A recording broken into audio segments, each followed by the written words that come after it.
Assalamualaikum warahmatullahi wabarakatuh. Waalaikumsalam warahmatullahi wabarakatuh. Kami dari kelompok Kerajaan Melayu ingin mempresentasikan hasil kerja kami. Perkenalkan, nama saya Fakir Muqaddam. Dan saya Zian Aulia Fitriansa.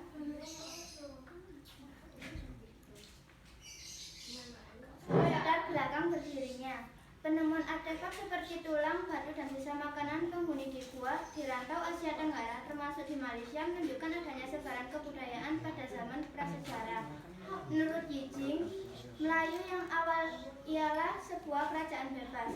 Pada lewat abad ke-7, Sami Yijing merekamkan bahwa pada kali kedua beliau pulang ke Melayu pada tahun 685 Masehi. Ia telah ditawan oleh Sriwijaya dan sebelumnya dalam tahun 671 Masehi beliau menyebut Melayu masih sebuah kerajaan bebas. Tambahan lagi, Melayu telah meluaskan pengaruh pada kawasan-kawasan pengeluaran emas di daerah pendalaman Sumatera. Jadi, perkembangan ini secara perlahan menambahkan martabat Melayu yang berdagang ke berbagai barangan tempatan termasuk emas dengan para pedagang asing. Kebangkitan kembali Melayu dapat dilihat pada patung Krabi pada tahun 1983 Masehi di Thailand Selatan.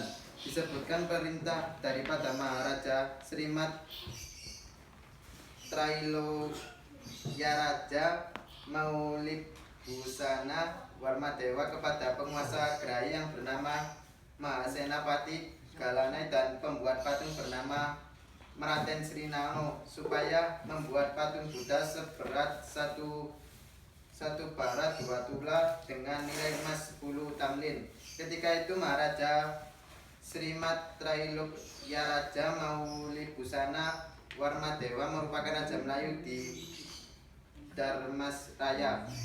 Perkataan bumi Melayu juga telah dipahatkan dalam tahun 1286 pada sebuah patung padang lucu di hulu sungai Batanghari.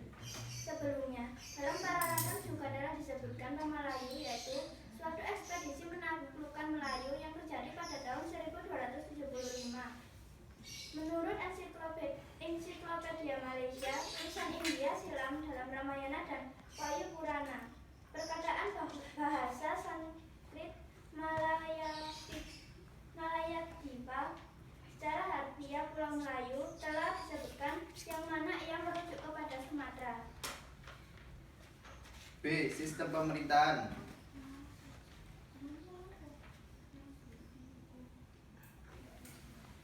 Prasasti kedudukan bukit menguraikan Jayasiddayatra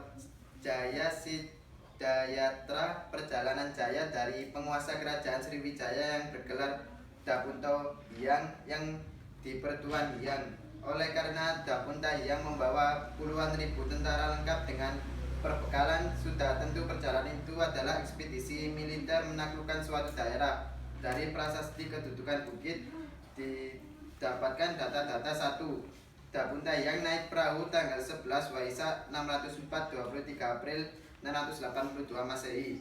Dapunta Hyang berangkat dari Minangga tanggal 7 Jesta 19 Mei dengan membawa lebih dari 20.000 bala tentara. Rombongan lalu tiba di Muka Upang. Sistem ekonomi. Kehidupan ekonomi dan kerajaan Melayu menyerupai kerajaan Sriwijaya. Sebagai negara maritim, diyakini bahwa perdagangan merupakan bidang andalan kerajaan Melayu. Hal ini bisa dilihat dari letak geografisnya yang berada di tengah-tengah jalur perdagangan antara India dan Cina, dan perdagangan rakyat Melayu juga mengandalkan pertanian. Sistem sosial. Beberapa benda arkeologis yang ditemukan di daerah Jambi menunjukkan bahwa di daerah ini telah berlangsung suatu aktivitas ekonomi yang berpusat di daerah Sungai Batanghari. Sistem agama. Sistem kepercayaan yang berkembang di Indonesia sebelum agama Hindu-Buddha masuk ke Indonesia adalah kepercayaan yang berdasarkan pada animisme dan dinamisme.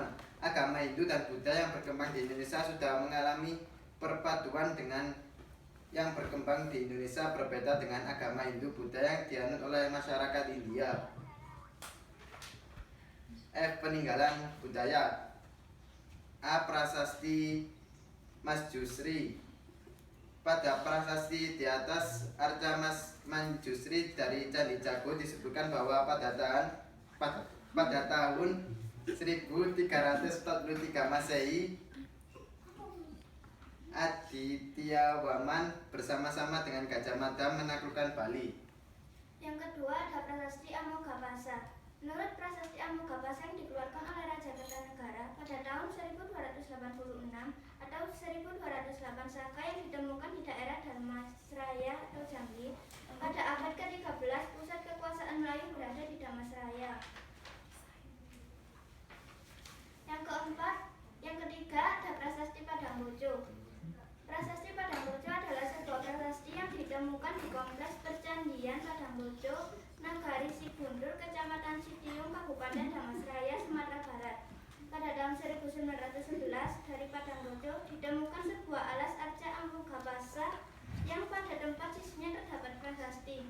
Prasasti ini dipahatkan 4 baris tulisan dengan aksara Jawa kuno dan memakai 2 bahasa, yaitu Melayu kuno dan Sanskerta. G. Sebab keruntuhan kerajaan Melayu.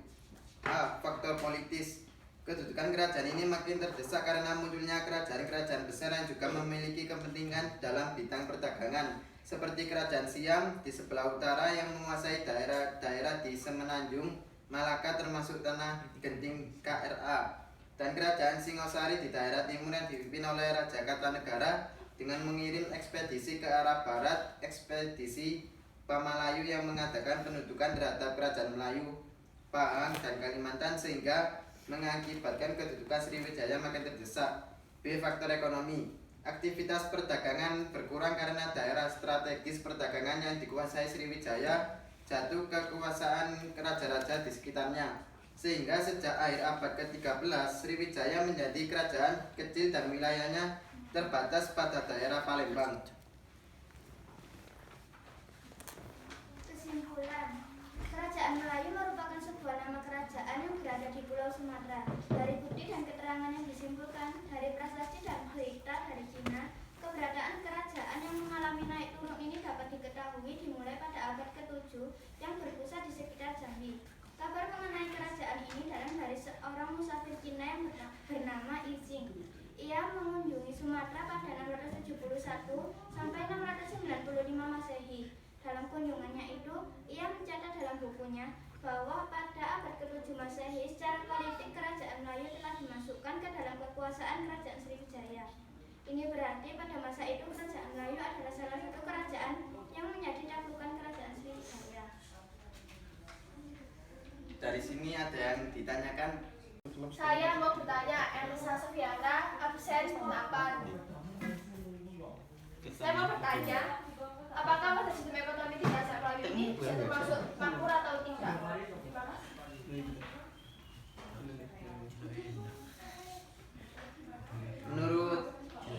Menurut kelompok kami, sistem ekonomi pada kerajaan Melayu ini makmur, dikarenakan kehidupan ekonomi dari kerajaan Melayu menyerupai kerajaan Sriwijaya yang bisa dilihat dari letak geografisnya yang berada di tengah-tengah jalur perdagangan antara India dan Cina.